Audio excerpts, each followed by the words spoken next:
Sa ngalan ng Ama, ng Anak, at ng Espiritu Santo. Amen.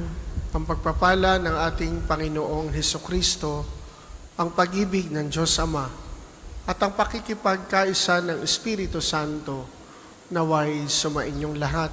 At sumainyo rin. Kung kahapon nagdiwang tayo ng dakilang kapistahan ng kabanal-banalang puso ni Jesus, ngayon namang Sabadong ito, nagdiriwang tayo ng pag-alala sa kalinis-tinisang puso ni Maria, ang ina ni Jesus, na siyang din nating ina. Sabi ni Jesus sa isa sa mga Beatitudes, mapapalad ang mga may malinis na puso, makikita nila ang Diyos. Blessed are the pure of hearts, for they shall see God. At yun si Maria, isa sa mga unang nakakita na sa Diyos dahil siya'y may malinis na puso. Sa mga sandaling hinayaan nating marumihan ang ating mga puso dahil sa ating kasalanan, hihingin natin sa Diyos ng awa at tawad.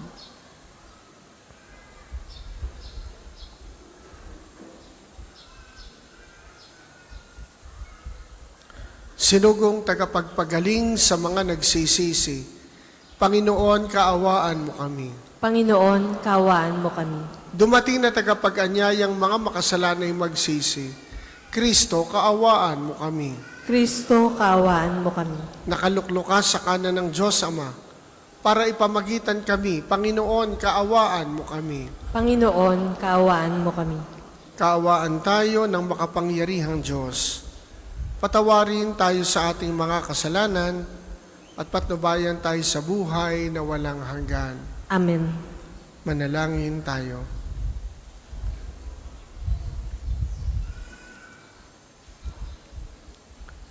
Ama naming makapangyarihan, patawarin mo ang aming mga utang sapagkat kami hindi makababayad ng lubusan.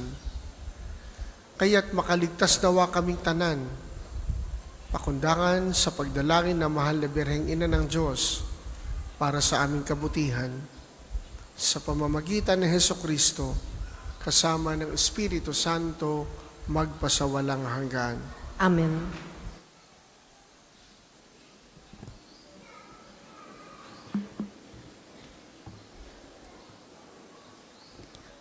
Pagbasa mula sa aklat ni Propeta Isaías. Itong lahi ng aking bayan ay makikilala sa lahat ng bansa. Pati anak nila'y makikilala rin sa gitna ng madla. Sila'y kikilanling anak ng Panginoon saan man makita, at tatawaging bayang pinagpala, hinirang ng Panginoon. At ang Jerusalem, sa ginawang ito'y pawang malulugod, anaki dalagang gayak ay pangkasal. Siya'y parang dinamtan ng kaligtasan at pagtatagumpay. Kung paanong ang binhi ay tiyak na tutubo at sisibol, gayon ang pagliligtas ng Panginoon sa bayang kanyang hinirang. Dahil dito, lahat ng bansa ay magpupuri sa Kanya. Ang salita ng Diyos. Salamat sa Diyos. Salmong tugunan, Diyos kong tagapagligtas, pinupuri kitang wagas. Diyos kong tagapagligtas, pinupuri kitang wagas. Pinupuri ko kayo poon dahil sa kaloob ninyo sa akin. Pinagtatawanan ko ngayon ang aking mga kaaway, sapagkat iniligtas ninyo ako sa kadustaan. Diyos kong tagapagligtas, pinupuri kitang wagas. Nagapi ninyo ang mga makapangyarihan at pinalalakas ninyo ang mahihina. Kaya ang dating mayayaman ay nagpapaupa para mabuhay. Masagana ngayon ang dating maralita. Ang dating baog, nagsilang ng mga anak. At ang maraming supling ay salungkot na sadlak. Diyos kong tagapagligtas, pinupuri kitang wagas. Kayo poon ay may kapangyarihang magbigay o bumawi ng buhay. Maaari ninyo kaming patayin, maaari ring buhayin. Maaari ninyo kaming payamanin o paghirapin.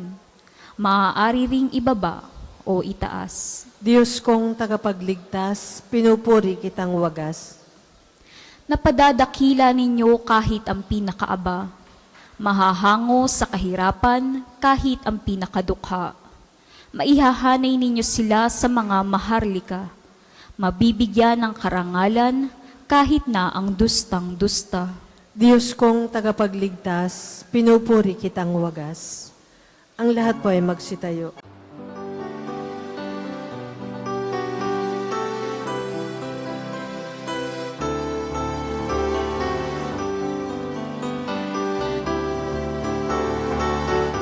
Hallelujah, hallelujah, hallelujah,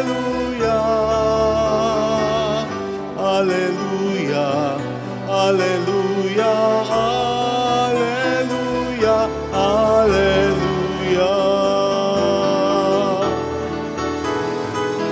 Hallelujah, hallelujah, hallelujah.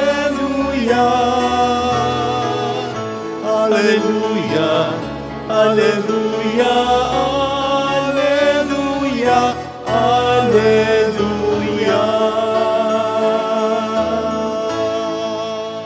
Sumainyo ang Panginoon. At sumainyo rin. Ang mabuting balita ng Panginoon ayon kay San Lucas. Papuri sa iyo, Panginoon. Taon-taon, tuwing pista ng Paskwa, ang mga magulang ni Jesus ay pumupunta sa Jerusalem. At nang 12 taon na siya, pumaroon sila gaya ng dati nilang ginagawa. Pagkatapos ng pista, sila'y umuwi na. Nagpaiwan si Jesus sa Jerusalem, ngunit hindi ito napansin ng kanyang mga magulang.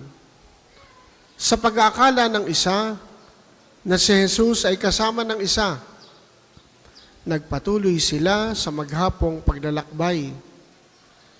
Nang malaman nilang hindi siya kasama, siya'y hinanap nila sa kanilang mga kamag-anak at mga kakilala. Hindi nila siya matagpuan. Kaya't bumalik sila sa Jerusalem upang doon hanapin. At ng 3 araw, natagpuan nila si Jesus sa loob ng templo. Nakaupong kasama ng mga guro. Nakikinig siya sa kanila at nagtatanong. At ang lahat ng nakarinig sa kanya ay namangha sa kanyang katalinuhan. Nagtaka rin ang kanyang mga magulang nang siya'y makita. Sinabi ng kanyang ina, "Anak, bakit naman ganyan ang ginawa mo sa amin? Balisang-balisa na kami ng iyong ama sa paghahanap sa iyo." Sumagot siya, "Bakit po ninyo ako hinahanap? Hindi ba ninyo alam na ako'y dapat na nasa bahay ng aking ama?" Ngunit hindi nila naunawaan ang pananalitang ito. Siya'y umuwing kasama nila sa Nazaret at nag-iisang masunuring anak. Ang lahat ng bagay na ito ay iningatan ng kanyang ina sa kanyang puso. Patuloy na lumaki si Jesus. Umunlad ang kanyang karunungan at lalong kinalugdan ng Diyos at ng mga tao.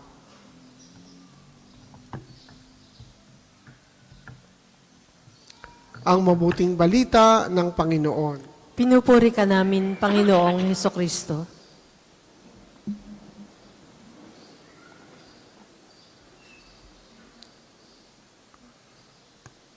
Kung ilarawan ang puso ni Maria, kalinis-linisan. Paano naging malinis ang puso ni Maria? Una, dahil ito'y kaloob sa kanya. Wala pa siyang ginagawa, pinagkalooban na siya ng ganap na kalinisan.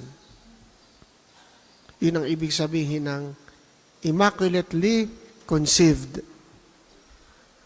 Kaya isa sa mga titles ni Maria ay Immaculada Concepcion. Ipinaglihing malinis, walang bahid ng kasalanan. Yun ay kaloob ng Diyos kay Maria, hindi lang para sa Kanya, kundi para sa nais gawin ng Diyos sa atin. Siya na magiging daluyan ng buhay ng Diyos, sapagkat siya ang magiging tahanan, tabernakulo ni Jesus sa loob ng 9 na buwan. Kaya si Maria pinagkalooban ng kalinisang ganap. At kung malinis si Maria, hindi kataka-taka, ang kanyang puso malinis. At ang isang binanggit natin kanina sa simula, isa sa 8 Beatitudes, mapapalad ang mga may malinis na puso, makikita nila ang Diyos. Kaya kung merong unang nakakita sa Diyos, ito'y walang iba kundi si Maria. Bakit? Sapagkat siya'y may malinis na puso.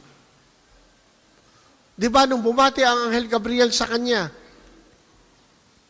doon sa tinatawag nating Annunciation, anong sabi sa kanya? Aba, Ginoong Maria, napupuno ka ng grasya. Kung si Maria ay punong-puno ng grasya, ibig sabihin, hindi siya nadampian ng disgrasya, ng kasalanan. Dahil puno, hindi na pwedeng lagyan pa. Kaya si Maria, malinis ang kanyang buong pagkatao. Pero isang bahagi lang yon ng kanyang pagiging malinis. Regalo sa kanya ng Diyos para sa sangkatauhan. Ikalawang bahagi ng pagiging malinis ni Maria, ito'y kanyang tinanggap yung regalong iyon at namuhay siya according to that gift of being immaculately conceived. Anong hatid sa kanyang balita ng anghel? Ikaw ay maglilihi at manganganak ng isang lalaki. Ang sabi ni Maria, ano ako? Wala pang nakakapisan, maglilihi.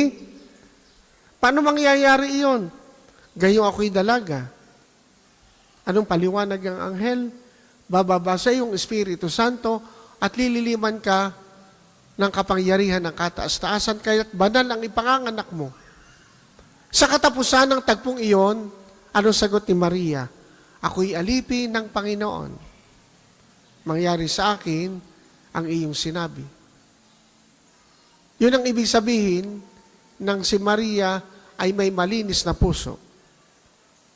Kanyang tinanggap ng buong buo si Jesus sa kanyang buhay, sa lahat ng sandali, sa lahat ng pagkakataon. Bakit?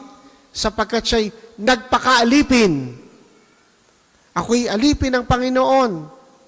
Ano nangyayari sa buhay ni Maria? Walang iba kundi ang kalooban ng Diyos. Kaya walang sandali sa buhay ni Maria na wala sa kanya ang Panginoong Jesus. Maging sa ebanghelyo natin ngayon na sinasabing nawala at muling nakita si Jesus. Yung maghapong mawala sa piling ni Maria si Jesus, siya'y nag-aalala. Kaya kasama si Jose, 3 araw nilang hinanap ang bata. Hindi mapakali si Maria. Sasabihin natin, ay normal naman ho yun sa isang magulang, sa isang ina, pag nawawala ang anak.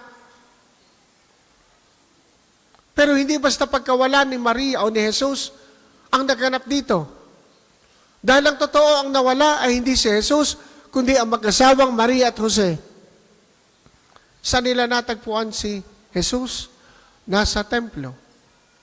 Nakaupo, nakikinig, nagpapaliwanag. Kailan ba natin sinasabing nawawala ang isang bagay, ang isang tao. Siguro sasabihin niyo, Father, pag hindi humakita, halimbawa, hinahanap yung inyong ina, hindi niyo makita, yung pala'y nagkulong sa loob ng kwarto, nawawala. Hindi niyo makita. Dahil akala niyo nagpaalam. Pero yun pala, tulog na tulog sa loob ng kanyang silid at nagkandado. Nawawala ang inyong ina dahil hindi niyo makita. Hindi. Ang tanong ko, mali ba ang kinilalagyan ng inyong inang natutulog sa kanyang sariling silid? Tama. Hindi nawawala yung inang, hindi makita. Sapagkat ang ibig sabihin ng tunay na nawawala, wala sa tamang lugar. We are lost when we are not in the proper place. Kaya kung kayo narito sa simbahan at hindi kayo makita ng inyong kapitbahay, hindi kayo nawawala. You are in the right place. Ang nawawala, yung wala sa tamang lugar. Nang makita nila si Jesus, ang bata, sa loob ng templo, sila rin ay nagtaka. At nagtanong si Maria sa kanyang anak, "Anak, bakit naman ganyan ang ginawa mo sa amin?" Anong sagot ni Jesus? "Bakit po ninyo ako hinahanap? Hindi ba ninyo alam na ako'y dapat na nasa bahay ng aking ama?" Ngunit hindi nila naunawaan ang pananalitang ito. Kaya kung sinabing, hindi basta pagkawala ni Jesus sa buhay ni Maria ang pangyayaring ito, kundi si Maria at si Jose nawala sa buhay ni Jesus. Hindi si Jesus ang nawala. Gayunpaman, hindi mapakali si Maria. Sapagkat alam niya, dapat kasama nila ang Panginoong Jesus. Ganon si Maria. Simula ng kanyang tanggapin, papasukin ang Panginoon sa kanyang buhay, walang sandali na hindi siya kasama ni Jesus. Si Jesus nagpasa ng krus, sumunod si Maria. Si Jesus ay pinako sa krus, nasa paanan ng krus si Maria. Si Jesus inilibing, naroon si Maria. Bumaba ang banal na Espiritu sa mga alagad, naroon si Maria. Hindi katakataka si Maria, malinis ang puso. Sapagkat yung kalinisang ganap ay lagi niyang kasama si Jesus. Itanong natin sa ating sarili, hinahanap ko ba si Jesus pag nawawala sa aking buhay? Hindi siya nawawala kung tutuusin sa atin. Tayo ang nawawala sa Kanya, tayo ang nakakalimot sa Kanya. Jesus is always present in us.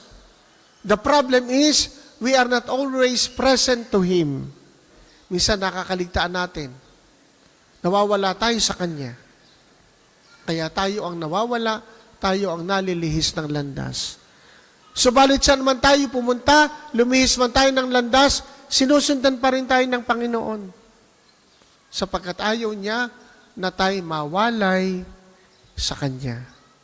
Ang kailangan lang natin, show up, magpakita, Lord, I am here. At yun ang ibig sabihin ng panalangin.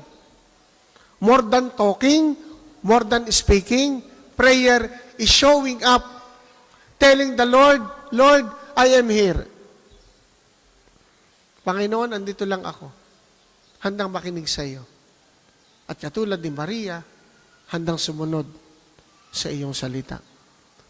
Idalangin natin sa tulong ng ating inang si Maria at ng panalangin din ni Santo Padre Pio. Magkaroon tayo sa tuwina ng kamalayan na si Jesus lagi nasa atin at tayo dapat na laging nasa Kanya.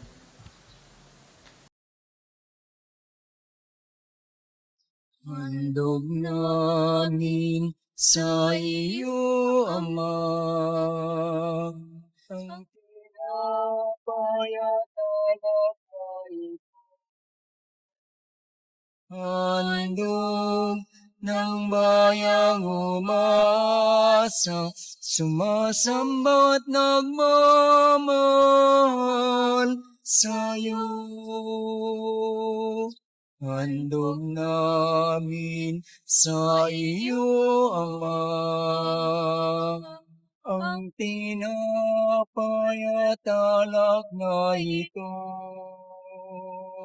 handog ng bayang umasa, sumasamba't nagmamahal sa'yo. Manalangin Lahat kayo po ay mga magsitayo. kapatid. Manalangin kayo mga kapatid upang ang paghahain natin ay kalugdan ng Diyos Amang makapangyarihan. Tanggapin nawa ng Panginoon itong paghahain sa iyong mga kamay, sa kapurihan niya at karangalan, sa ating kapakinabangan at sa buong sambayanan niyang banal. Ama namin lumikha, ang iyong nagkatawang taong anak ay tumulong nawa sa aming ginagawa upang siya na iniluwal ni Maria nang di bumawas, kundi lalo pang nagpaganap sa pagkabirhen, ay magpagindapat na kalugdan mo ang aming paghahain sa ikapagpapatawad ng mga kasalanan, sapagkat siya ang Panginoong kasama mo at ang Espiritu Santo magpasawalang hanggan. Amen. Sumainyo ang Panginoon. At sumainyo rin. Itaas sa Diyos ang inyong puso at diwa.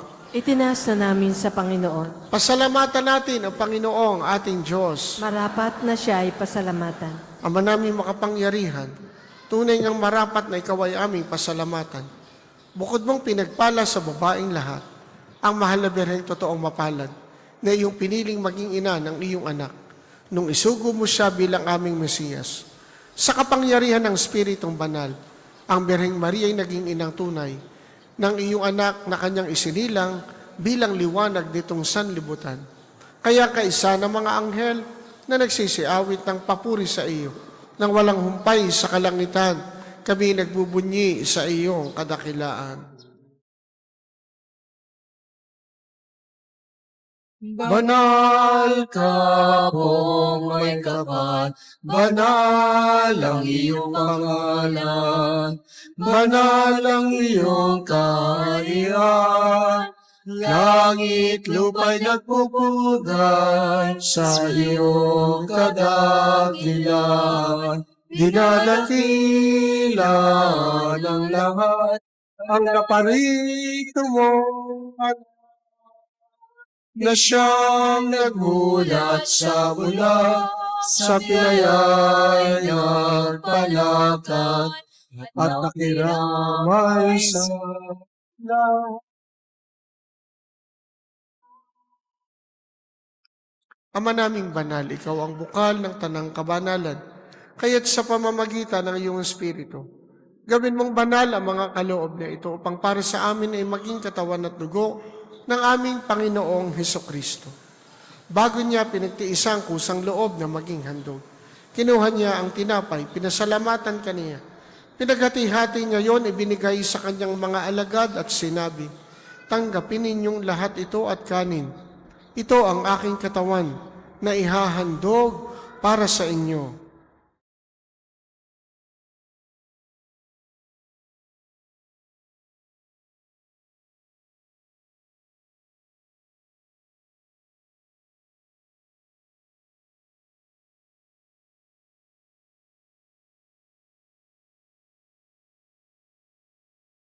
Gayun din naman, nung matapos ang hapunan, kinuha niya ang kalis, muli kanyang pinasalamatan. Binigay niya ang kalis sa kanyang mga alagad at sinabi, "Tanggapin ninyong lahat ito at inumin. Ito ang kalis ng aking dugo, ng bago at walang hanggang tipan. Ang aking dugo na ibubuhos para sa inyo at para sa lahat, sa ikapagpapatawad ng mga kasalanan. Gawin ninyo ito sa pag-alala sa akin."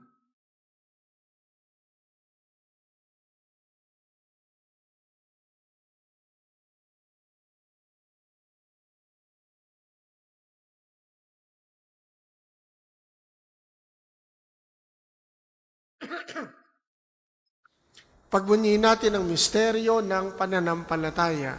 Si Kristo'y namatay, si Kristo ay nabuhay, si Kristo ay babalik sa wakas ng panahon.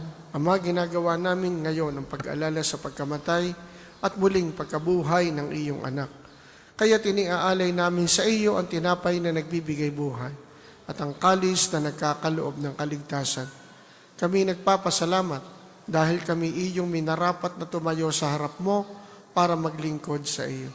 Sinasamo namin kami magsasalo-salo sa katawan at dugo ni Kristo'y mabuklod sa pagkakaisa sa pamamagitan ng Espiritu Santo. Amalingapin mo ang iyong simbahang laganap sa buong daigdig. Puspusin mo kami sa pag-ibig. Kaisa ni Leon, 14 na aming Papa, at ni Gilbert na aming Obispo at ng Tanang Kaparian. Alalahanin mo rin ang mga kapatid naming nahimlay na may pag-asang sila'y muling mabubuhay, gayon din ang lahat ng mga pumanaw. Kaawaan mo sila at patuloyin sa iyong kaliwanagan. Kaawaan mo at pagindapatin kaming lahat na makasalo sa iyong buhay na walang wakas, kaysa ng mahal na Birheng Maria na ina ng Diyos, ni San Jose na kanyang esposo, kaysa ng mga apostol at ng lahat ng mga banal na namuhay dito sa daigdig ng kalugod-lugod sa iyo. May pagdiwang nawa namin ang pagpupuri sa ikararangal mo sa pamamagitan ng iyong anak na aming Panginoong Hesukristo. Sa pamamagitan ni Kristo, kasama niya at sa Kanya, ang lahat ng parangal at papuri ay sa iyo, Diyos amang makapangyarihan, kasama ng Espiritu Santo, magpasawalang hanggan. Amen. Amen. Amen. Dasalin natin ang panalangin itinuro sa atin ni Jesus.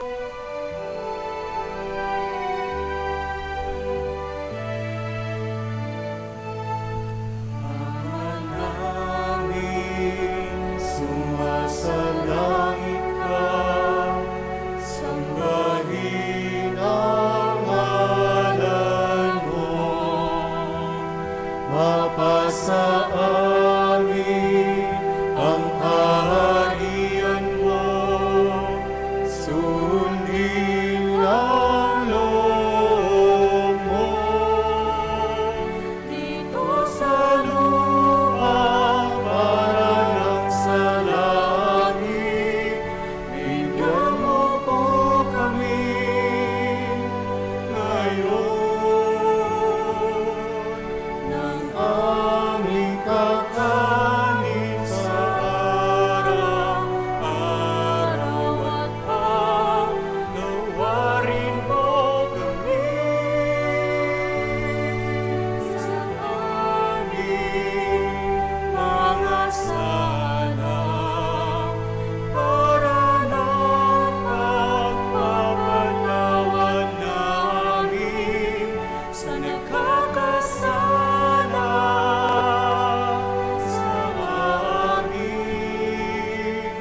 At huwag mo kaming ipahintulot sa gusto, at iadya mo kami sa lahat ng masama. Hinihiling namin kami adiya sa lahat ng masama. Pagkalooban ng kapayapaan araw-araw, iligtas sa kasalanan at ilayo sa lahat ng kapahamakan, samantalang aming pinananabikan ang dakilang araw ng pagpapahayag ng tagapagligtas naming si Hesukristo. Sapagkat iyo ang kaharian, at ang kapangyarihan, at ang kapurihan, magpakailanman. Amen. Panginoong Hesukristo, sinabi mo sa iyong mga apostol, kapayapaan ang iniiwan ko sa inyo, ang aking kapayapaan ang ibinibigay ko sa inyo. Tunghayan mo ang aming pananampalataya at huwag ang aming mga pagkakasala. Pagkalooban mo kami ng kapayapaan at pagkakaisa ayon sa iyong kalooban, kasama ng Espiritu Santo, magpasawalang hanggan. Amen. Ang kapayapaan ng Panginoon naway laging sumainyo. At sumainyo rin. Magbigayan kayo ng kapayapaan sa isa't isa.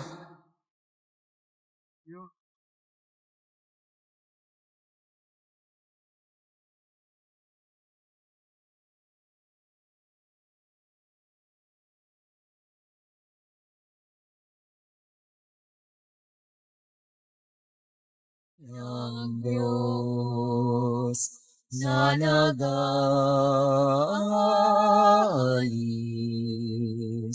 ng mga kasalanan.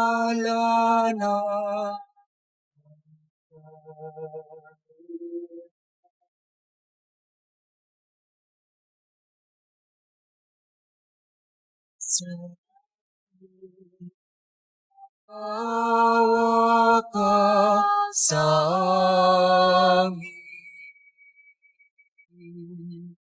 Kordero ng Diyos, na nag-aalis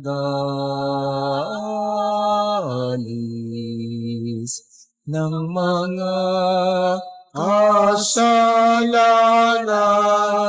na sanlip.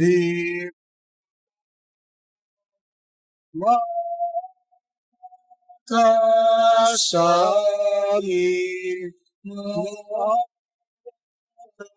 sa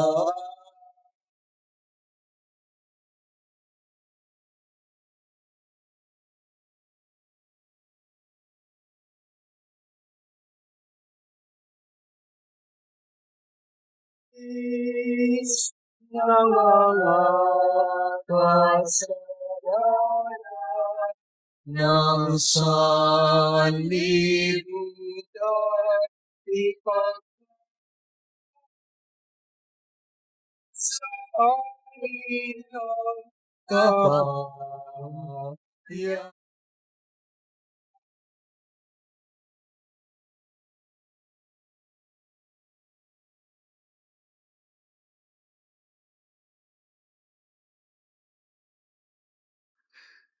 Ito sa Jesus, ang Kordero ng Diyos, na nag-aalis ng mga kasalanan ng sanlibutan, mapapalad tayong inaanyayahan sa kanyang banal na piging.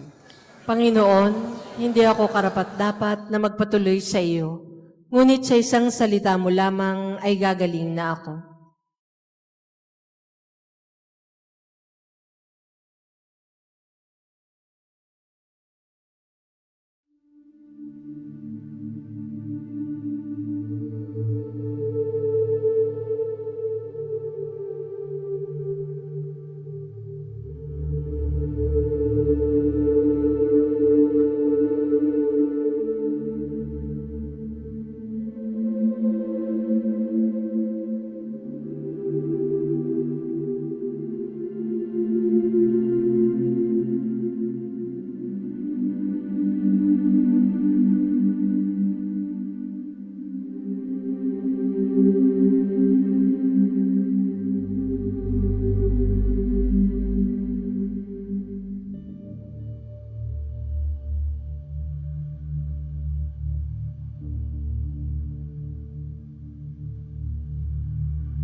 Manalangin tayo.